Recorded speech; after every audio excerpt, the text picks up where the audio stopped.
Goeiemôre, my naam is Isabel en ek wil graag my getuienis kom deel vanoggend. Ek vra die Here om hierdie getuienis te gebruik om mense te help wat met dieselfde demoniese onderdrukking sukkel. Ek het as 'n baie jong dogtertjie het ek demoniese drome gekry waar ek gedroom het van mense wat om my bed staan. Ek het gedroom van swart katte wat op my bedkassie sit.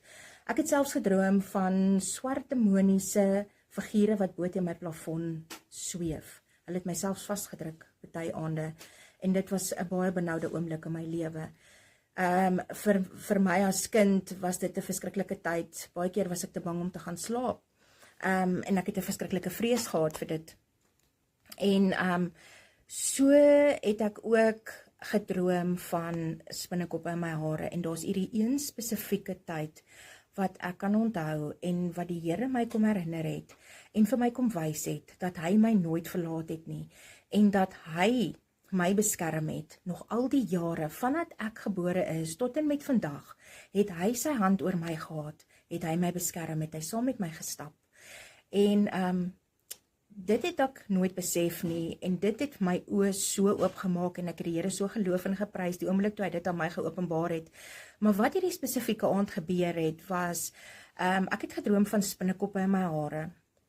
En ons het in 'n dubbelverdieping huis gebly en soos wat jy by my kamerdeur uitgegaan het, het jy teen die reëling van die trappe vasgeloop. En die spesifieke aand droom ek van die spinnekoppe in my hare en ek begin te hardloop en ek hardloop by daai deur uit. En toe ek by daai reëling kom, het ek amper daaroor geval. Maar met die genade van Jesus Christus was my ma daar om my te keer. En sy het vir my dadelik vasgedruk en vir my water gebring.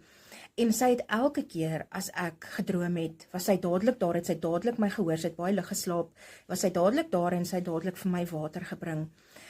En so, toe die Here dit nou vir my openbaar, toe was dit vir my so wow om te besef dat hy die hele tyd, al die jare by my was, maak nie saak waartoe ek gegaan het nie, maak nie saak wat ek gedoen het nie, dat hy so lief is vir my, en hy is so lief vir elkeen van julle ook.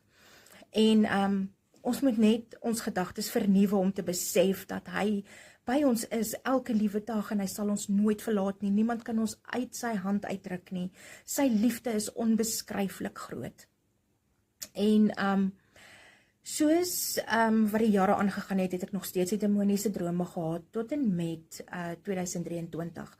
Maar ek het my lewe gegee vir Jesus.